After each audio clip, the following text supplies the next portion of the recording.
Welcome everybody. Good morning if you're on Pacific time. My name is Isaac. I'm one of the co-founders at R2C, and I am going to talk through what we've been doing and where we're headed. So the sort of vision for Semgrep in a very non-marketing approved slogan is to make it cheap, to make it expensive, to exploit software, right? So one of the things that we've learned from users is that this ability to customize the engine that you're using to scan code cheaply means that you can be dramatically more effective than a traditional tool, which usually ships with a bunch of, kind of lowest common denominator, one size fits all rules. And writing rules that are specific to your organization, to your repository, to some really specific domain can be dramatically more effective in terms of actually finding things that matter. So under that header, there are four major initiatives that we've been working on that we think are important for Semgrep to succeed at that vision. So we'll go through each of them, but they're, we want to be able to scan every language, even things you don't traditionally think of as languages. We want to do it in a really developer-first way. So this should feel just like any other linter to a developer, even though it's not. We want to make it so that anybody can write static analysis rules, at least anyone who can write code. And then we want to have really measurable return on investment for AppSec. So starting off with scanning every language, the eventual goal here is to support every major programming language in the world. So today we have about 26 languages that are in various stages of support. As you probably know, if you're familiar with Semgrep, that includes things like config languages like Docker and YAML that are not traditionally targets for a static analysis tool. And the reason for this philosophically is that, there's really no such thing as a monolithic single language application anymore, right? Like it may have been true in the past that there was a Java app that you were just shipping a jar, and that's all you had to think about. But increasingly now there's just, you've got the language, you've got the web framework that you've used, you've got a whole bunch of technologies that you're deploying that into, and each of those have their own, domain-specific configuration files and other things that affect the security posture of the entire app. Additionally, a lot of the things that used to be done at runtime are increasingly done at build time, right? Declaratively checked into the code base. So, this is our goal. We've tried to make it easy as well for other people to add languages. And actually, if you look at the languages that we've added in the past quarter on the next slide, you'll see that a lot of these contributions are coming from the community. So PHP got promoted to general availability, which was amazing work on the part of Sjord. Kotlin got promoted to beta, R got promoted to alpha, and then we had community contributions around Julia and Dart, which was super cool. Thinking about the next thing, so we talked about basically scanning every language. The next thing that we want to do is be really developer first. Right? So we want to make sure that Semgrep is fast. We want to make sure it works on an airplane, that it's understandable, it feels native. What's important for that? Well, one of the things that we were really excited to ship in the last quarter was M1 Mac support. So a lot of people are on M1s. Semgrep works kind of through Rosetta. It's really annoying through pip, PyPy. Like if you've had to deal with this Python packaging nonsense, it's a mess. So it's now natively supported, which is fantastic. As usual, we also have a tremendous number of speedups. For large rule sets like config.augo, we got at least a 2x speed up in the past 3 months, a 2 to 3x speed up for Semgrep CI as well, and really significant memory consumption improvements. As well as we finally, this has been on our roadmap for a long time, shipped an LSP daemon. So if you're not familiar with LSP, it's the language server protocol. And the idea behind it is that rather than writing an integration for each editor writes an LSP integration, and then you support LSP mode. Suddenly you've supported most of the editors in the world. So we now have a really excellent LSP integration. It is still experimental, so it's not officially supported, but it has a lot of first-class feature supports. And it's using the RPC layer for Semgrep that we talked about last time that gives us a less than 100 millisecond overhead for startup. The roadmap for this, well, we'd really like to have a fully offline rule cache. We haven't gotten that working yet, but it is on the roadmap. We would like to promote LSP from experimental so that we can, have a GA fully supported cross-editor mode. And then also, some of the new rule sets that we've been shipping, you'll hear about this later, but we've been adding and improving rules at a blistering pace, which is great, but also, a lot of the times there's a need for determinism from rules.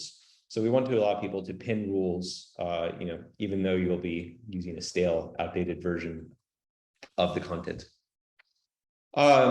Great. So far we've talked about 2 of the 4 points. We talked about scanning every language. We talked about being developer first.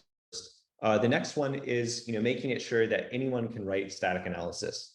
And as usual here, we have to strike a trait, like there's a balance that we want to strike where we want to make it really accessible for first-time users and make improvements there. But we also want to make it very approachable and, sort of utility full for power users. So one of the things for early users that we've been sinking a lot of time into is Semgrep CI, a subcommand that natively supports git-aware diff scanning. We added a lot of speed improvements to that. So if your pipeline is not using the Semgrep CI subcommand, I would highly recommend checking the docs and migrating over to that. We also added an extract mode, which you may be familiar with the idea that, like, because Semgrep supports so many languages, sometimes there are languages within languages that you want to target. For instance, you've got a Docker file that has some bash, and you'd like to write a rule that targets the bash inside the run command of a Docker file, or more commonly, JavaScript inside HTML. So we previously had a tool called metavariable pattern, which you could kind of use to do that, but we now have a mode that is more explicitly designed for cross-language rules called extract mode. So it's experimental, but it's great. Check out the docs. We added a command for reporting false negatives. So if you, or maybe the developers that you're serving with Semgrep are like, hey, how come Semgrep didn't find this? It's actually a built-in command line command should have found for reporting false negatives. And there have been a lot of improvements to taint.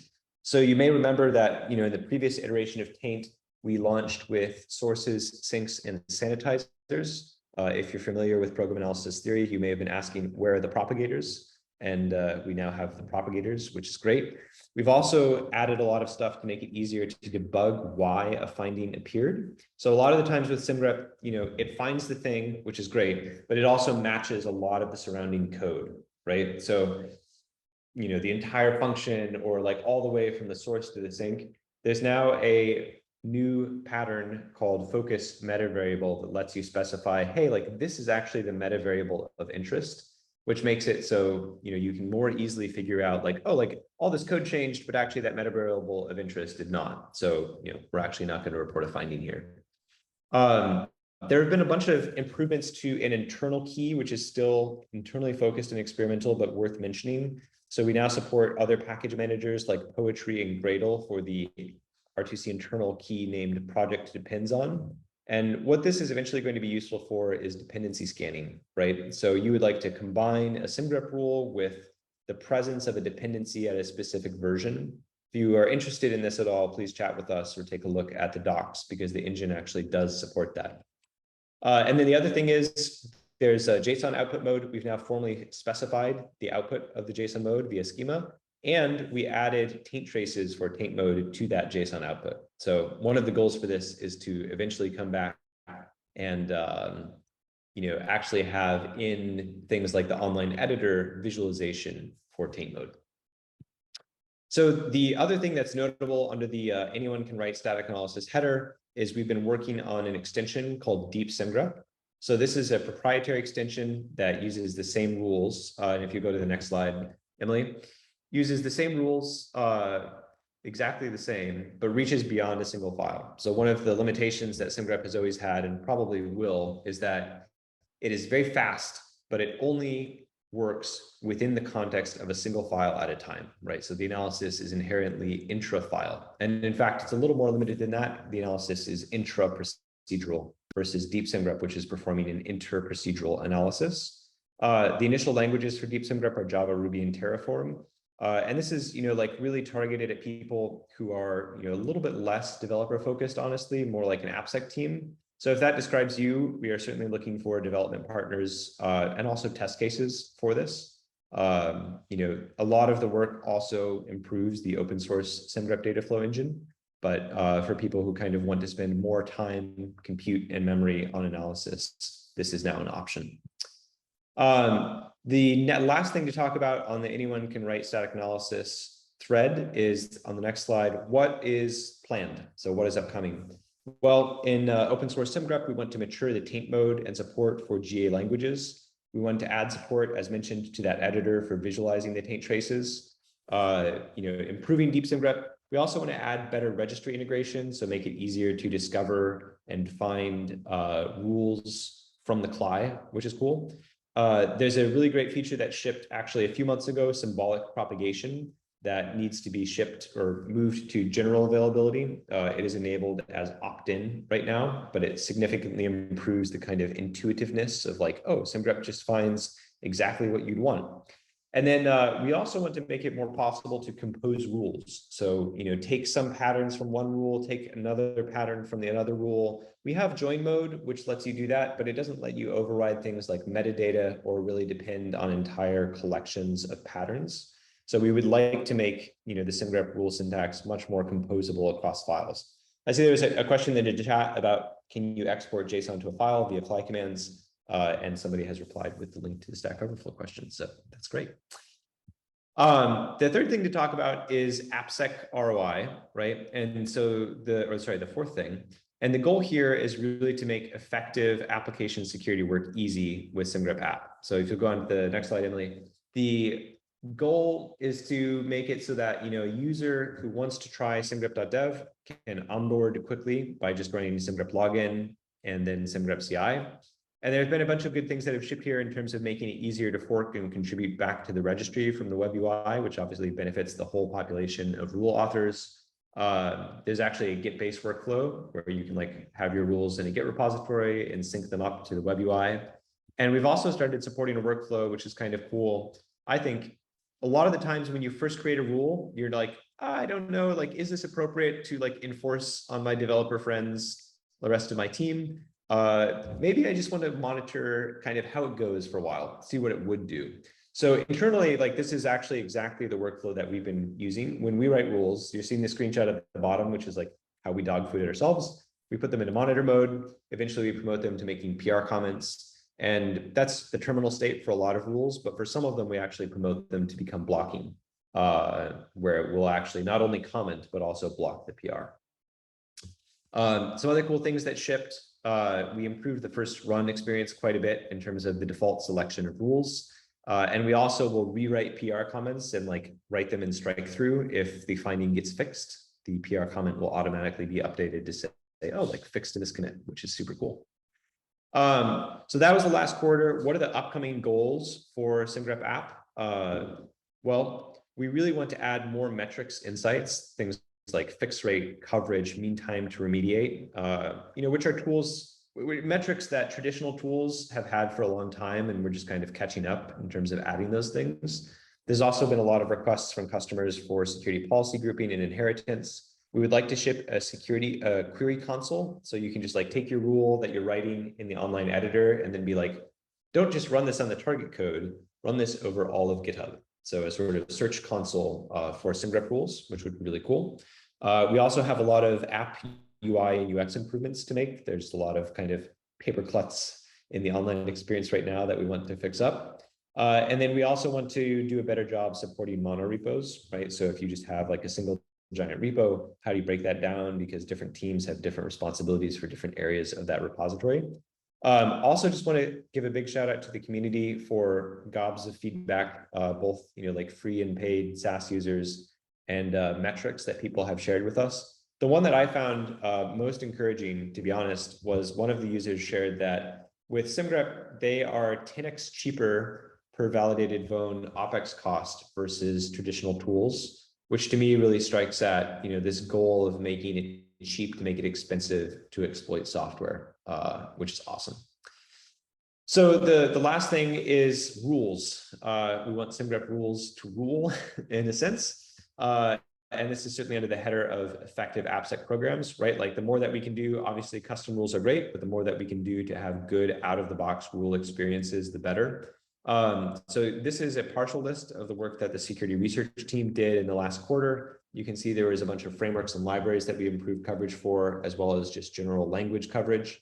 We also did a lot of work to reduce false positives. So one of the things that is really benefiting the community is that users who are on the SaaS product whenever a developer has negative feedback about a rule, it goes into a Slack channel that we look at, like I'm in it, the security researchers are in it. And so we're actually updating the rules based on negative feedback and shipping them, often cases within a few hours, which is fantastic. And we've been using a lot of the new program analysis features like focus meta variable to, not just improve the kind of like false positive rate of the rule and things like that, but also improve its clarity in terms of, does a developer actually understand what the hell is this rule talking about?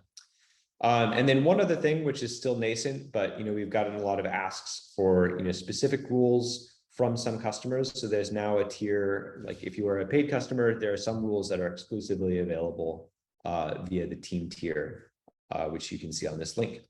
But that is the quick whirlwind update. Feel free to ask questions here or in the Meetup channel on Slack. But I'm at the end of my time, so I'm going to turn it over to Emily and Kurt, who are presenting about the lifespan of a Semgrep rule. Thank you so much, Isaac. And yes, not just lifespan, the life of a rule. Lifespan makes it sound so terminal. My name is Emily Fortuna. I am the developer advocate for Semgrep. Kurt, would you like to introduce yourself? My name is Kurt Boberg. I'm a staff security researcher on R2C's security research team. Awesome. So to talk a little bit about the life of the rule, I'm going to begin with a story about Tony. Tony is a serial entrepreneur, and by serial, I mean he repeatedly is making companies. The first one was he distributed popular true crime podcasts, and when that didn't quite work out, he then made this web app for allowing you to purchase cereal online. It's a really hot business model.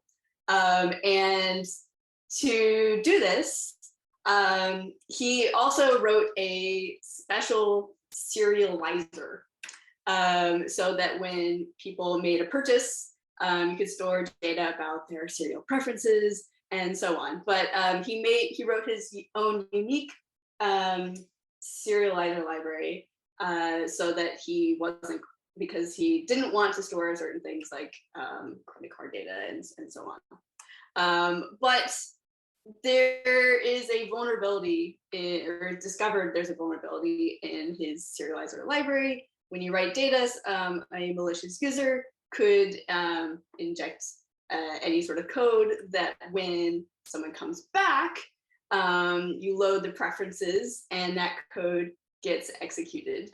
So Tony wants to ensure that his code base does not contain any of these unsafe load calls that potentially allow remote code execution. And instead, we want to make sure that they were replaced with a safe load call. So today, and we'll be doing that thanks to Semgrep. So today, Kurt and I are going to be live coding the process of writing a rule and first talking about how we create a rule to do this. We'll be live coding it up and then talking about deploying and publishing. And that's literally just what I said. We'll be talking about writing it up, reducing false positives and testing and so on, and releasing it out into the wild. So, Kurt, where is it that rules come from? Sure. So rules come from a lot of places, and I'm not going to read this list to you because you can all read this, I'm assuming. But if you are an experienced AppSec person, a lot of these will look familiar to you. Obviously, a good source of things is stuff that people have reported to you via either a security alias or a public-facing bug bounty program or a private program, and so on and so forth. You can get rules from simply like reading through the rules that the research team has already written and going, hey, that looks like almost useful, but if I like change this and this and this, it has more business context or whatever. In my previous life, before I was a researcher, I ran an AppSec team. And most of the Semgrep rules I wrote came from a combination of bug bounty reports and internal vuln discovery that the AppSec team did. And what it's really useful for is things like variant analysis. Like you generally speaking, like simply from a business perspective, you don't want to pay for a bug more than once from a bug bounty program. Like every time you pay $1,000 for like a high or critical or whatever, everyone past the first one is just like frustration because like, why am I paying for a bug I already knew about? So the answer is Semgrep. Like write a Semgrep rule that goes, okay, like my bug that I just paid $1,000 for, very expensive, don't like that, looks like this. How can I find all of them so I never pay for this bug again? Because I am very stingy with my bug bounty budget and I don't want to pay for a bug more than once. You can also, from business context, know in the past, based on the way that my legacy application was built or whatever, I know that my application has gobs and gobs of server-side request forgery or cross-site scripting or whatever, because there was some guy who left the company 5 years ago and he like really, really loved eval or dangerously set inner HTML or other nonsense. So this is a really good way to just sort of squash bugs at scale. Next slide, please. So what kind of rule do we want to write? Well, it depends on what hat you wear. I have no idea what the makeup of the folks who are here on the call is. I'm assuming there is a mix of sort of consultant red team folks who do kind of offense focused code review and a bunch of blue team folks who are AppSec and they're simply trying to protect their code bases. You two groups want different things. Red team folks are really looking for threads to pull on. And so they don't really care if the rules are noisy because triaging 150 results is way faster than reading 5 million lines of code.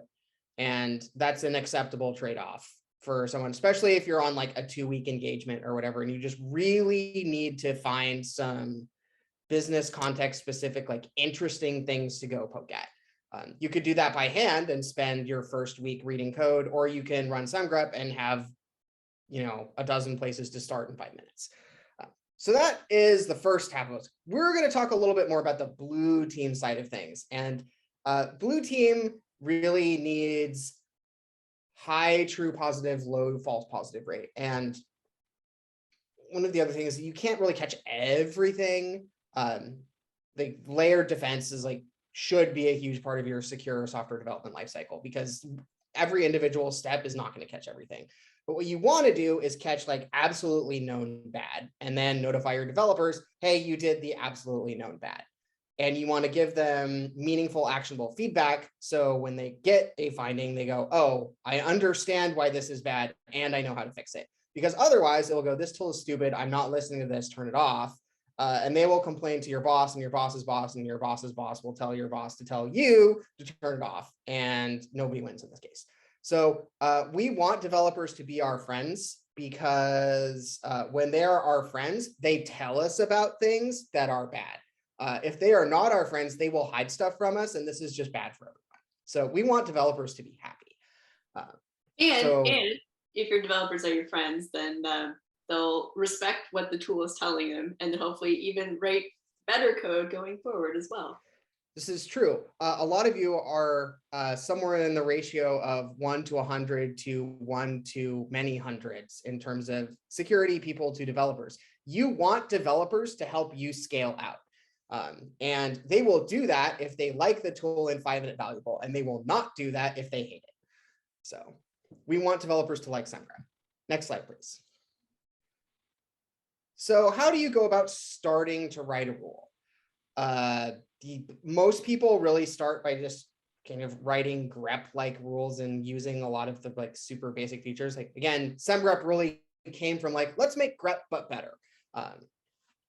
So lots of people start there. It's a great place to start. You will eventually need to shed that mentality because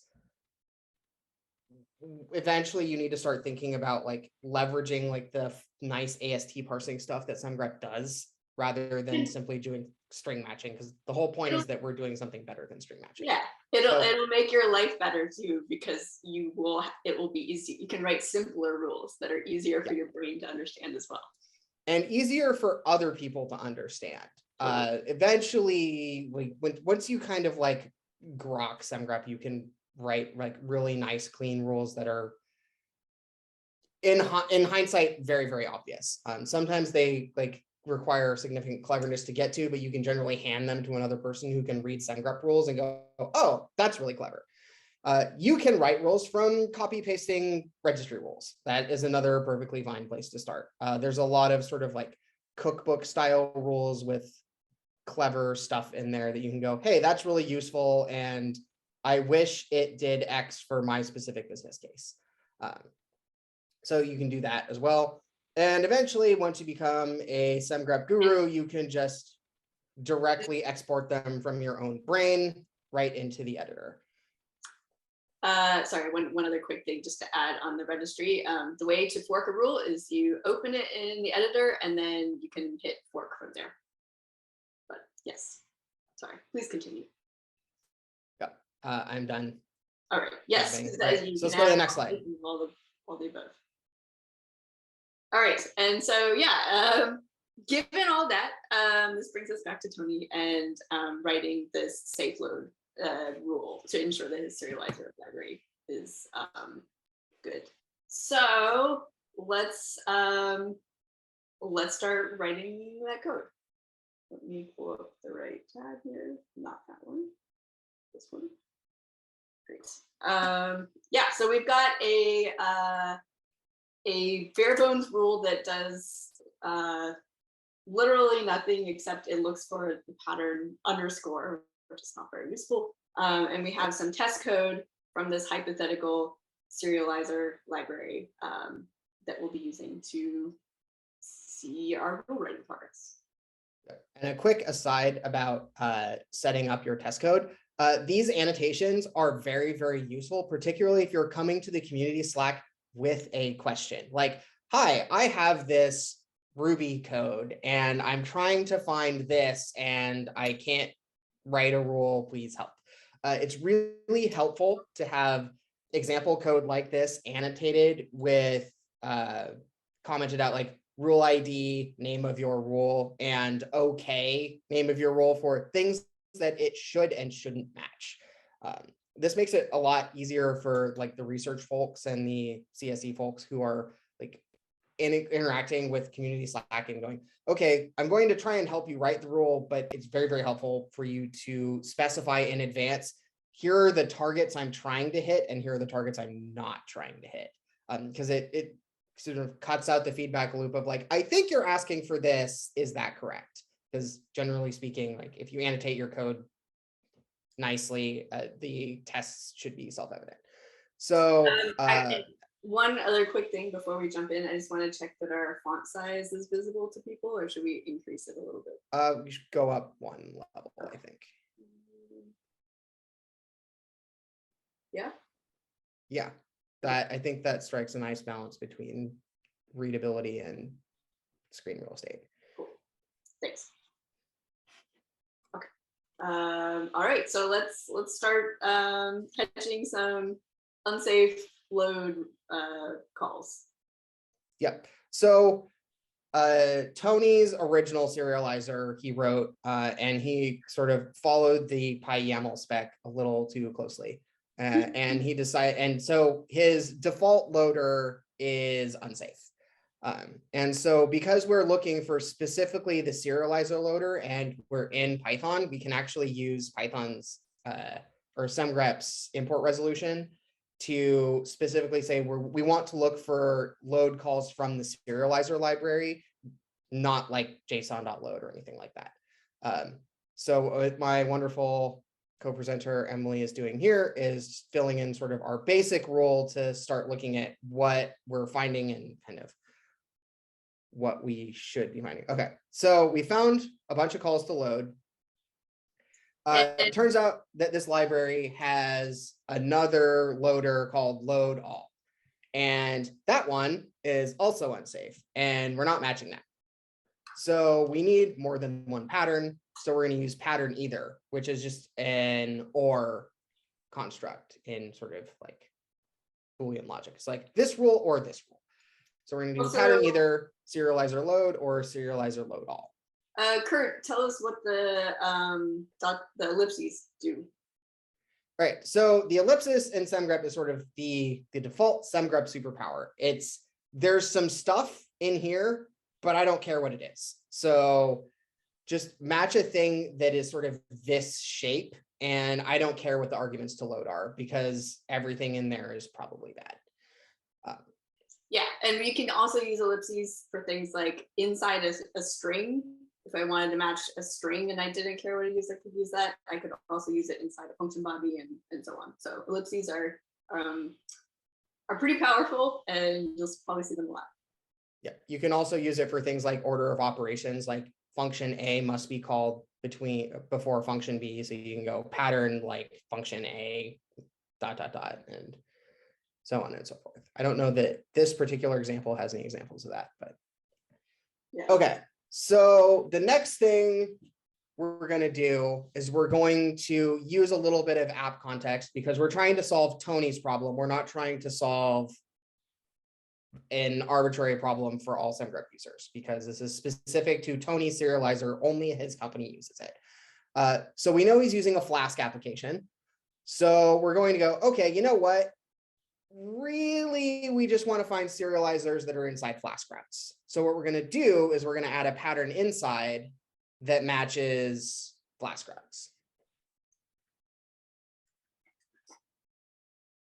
So we're going to change things up here and add a patterns key because now we're needing to match more than one pattern.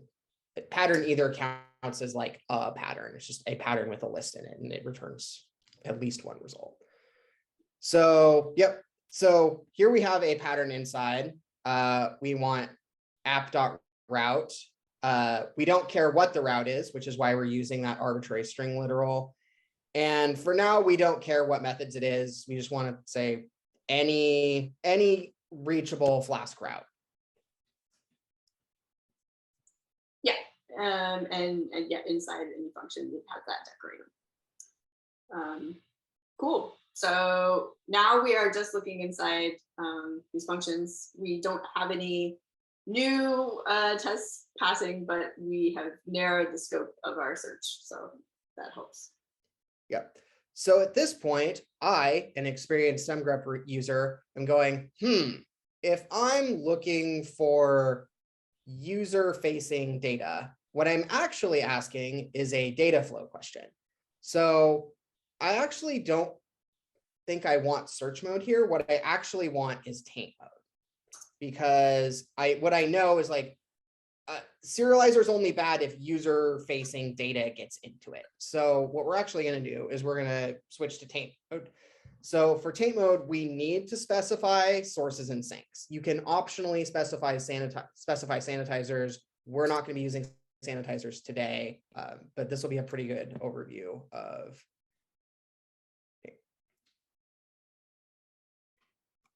And so we're saying that for our source, it's inside this function, but then here's where we're going to do a little bit of Flask magic. Those of you that are familiar with Flask know that when you decorate a function with this, the way you pull up, you get data from the URL request is this request object. So that's our actual source. So we're going to add that in our pattern here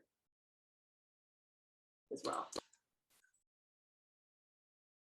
So we're calling Flask request data and then something. We don't know, like if we ever read data out of a Flask request object, we want to consider that data. Oh, and then we didn't talk about what these $sign things are. Kurt, you want to explain that? So that is a meta variable, and a meta variable just signifies to Semgrep, hey, like I want to capture this thing, and it can be named anything, but I want you to kind of put a pin in it and keep track of it.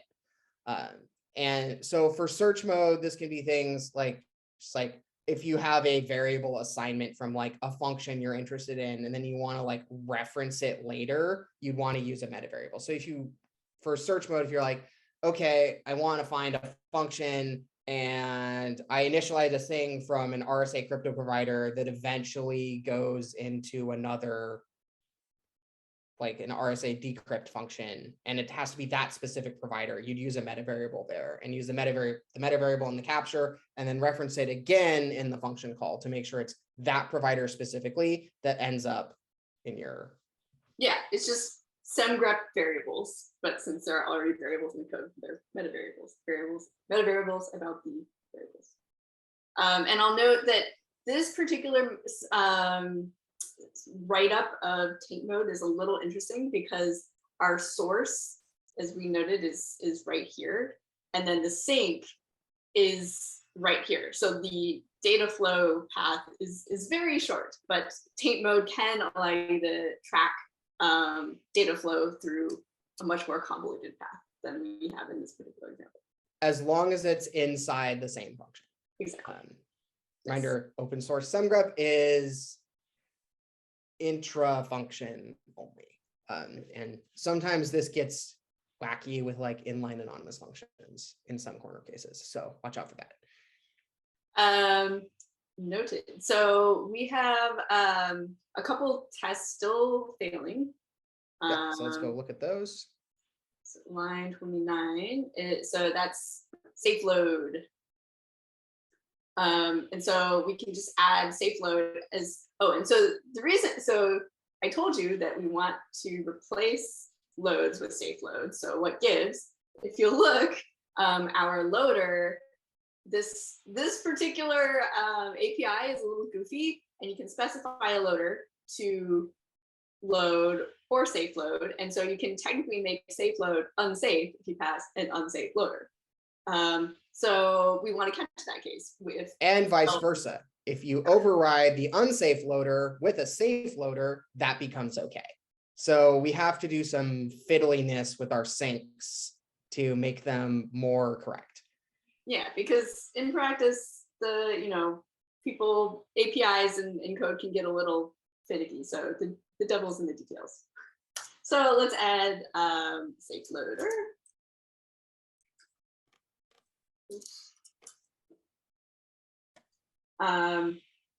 So we're catching safe load and safe load all, where we specify the loader. I'll talk about this a little bit later, but then we are excluding those cases where we specify a safe loader specifically. So you can specify a safe loader for load, you can specify a safe loader for safe load, which is a little redundant. And here again, we're using another meta variable because we're just calling, or we're looking for all functions inside the serializer library that use safe loader, and we're saying, don't flag those because those are safe. Yep. And the reason that the safe load signatures look like the way they do is if you don't overload the library, they're fine. So we only want to look at safe loaders that are overriding the library with something. And we're not capturing it in a meta variable because we don't actually care what it is, because those will fall into the pattern not if they're actually weirdly no op overloading their loader with a safe loader. Yeah, so good news is all of our tests are passing. So the last thing to do is we're going to add an auto fix, because this rule there's a pretty clear fix for it, is don't use load or don't use unsafe loader. And this will, again, because we are using this in theoretically continuous integration,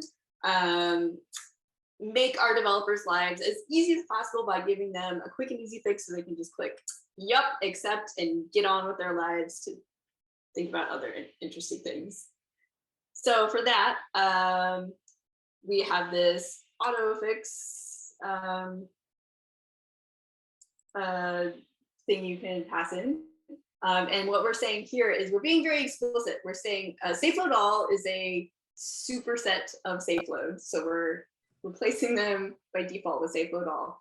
And then our loader is that safe loader. So we are being very explicit that you need to load things safely. And then there's one last thing. You'll notice I have this $.args. And that is because the autofix is just using string replacement. And so we need to, I'm gonna make this change and then I can explain it. Or Kurt, you can explain it if you would like.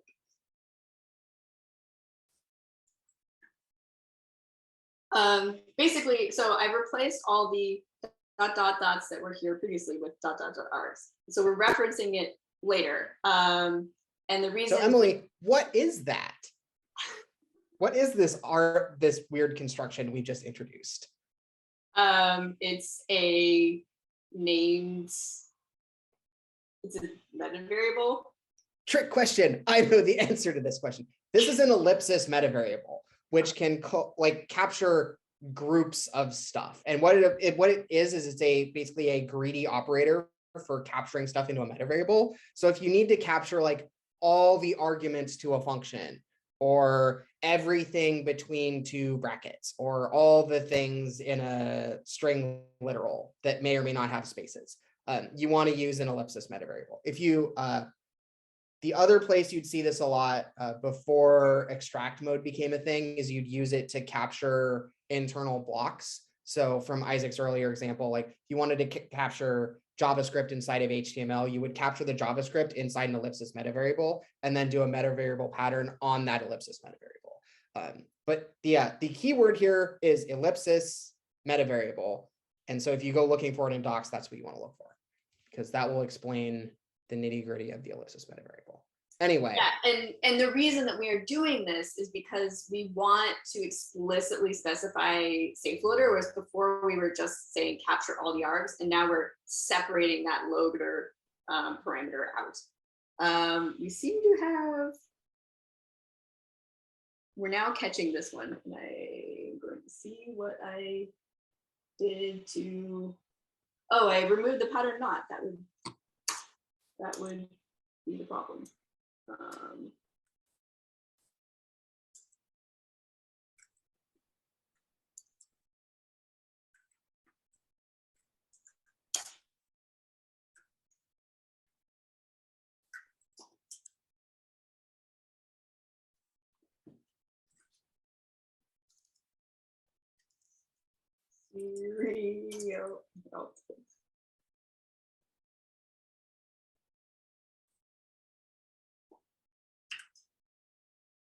And we don't care about these parameters, but we want this to say loader. There we go. Hey, all right. So we have written a completed rule. It flags all the ones we want, and then there are nice auto fixes. Our auto fix is a little long on this font size, so it's off the screen. But you can see they were explicitly telling you to use safe loader. All right, let's. Oh, and so from here, so you see that we tested first on this little library we created here, this little file here, a bunch of test cases. In Tony's case, then he might, or his developers might run it over his entire code base. Depending on the scenario, if we wanted to expand, if this was a more general purpose rule, we might then look for example code bases on the internet and try and find vulnerabilities there. So we kind of are ever broadening our testing scope. Once we're done, we hit add to rule board. And you can, I'll jump to the rule board here. As Isaac alluded initially when he was presenting, there's a monitor, comment, and block. So this is another way to like monitor. You can roll out your rule and see what things are being flagged without bothering your developers. Comments and block are when they might show up and say continuous integration, and you can choose whether you want to block that code review from going in or not. And then, so let's talk, we talked a little bit about deploying to the rule board and so on. Last step is publishing. So let's say we had a more general purpose rule and we were like, I think the Semgrep community as a whole, or the security community would benefit from this rule. To do that, first you save. And once it finishes saving, we're going to hit share and we get published to registry. So it checks that you've got test cases and you've got an error message. Again, to the point and succinct is helpful for if you're using this for a continuous integration, blue teams or a situation. We'll hit a category, in this case, security. We can say which corresponding CWE this would, I think it's deserialization. There we go, deserialization of untrusted data. And then OWASP, I'm blanking. Is this A8 integrity? Integrity. There we go. Thank you. So now, so we continue. We're going to create a pull request.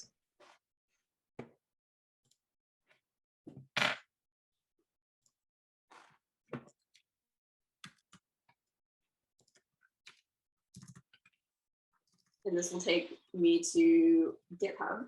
And we get fun confetti animation. And now you can see we send a pull request with my rule. And now the security team will be like, what the heck? We don't want to release this to the real world. But you can now see the process for publishing to share your rule. So in summary, go back to my slides. We walked through how you get rule ideas and like the mindset of like how you would decide what type of rule you are trying to write, depending on whether you're trying to catch all the possible like in vulnerabilities, versions that have vulnerability, or just the high level ones. We talked about a lot of different pattern operators to write rules between ellipses, meta variables, binding them, using taint mode, and then lastly autofix, and then deploy it and publish. If you're interested in checking out this rule yourself, this is the URL. We can put it in the chat as well. We also have links to docs. This is the meetup, which I think people have already found their way to the Slack. And then you can write a rule yourself. Well, thanks again, everyone. We look forward to talking to you on the Slack, and have a great rest of your day.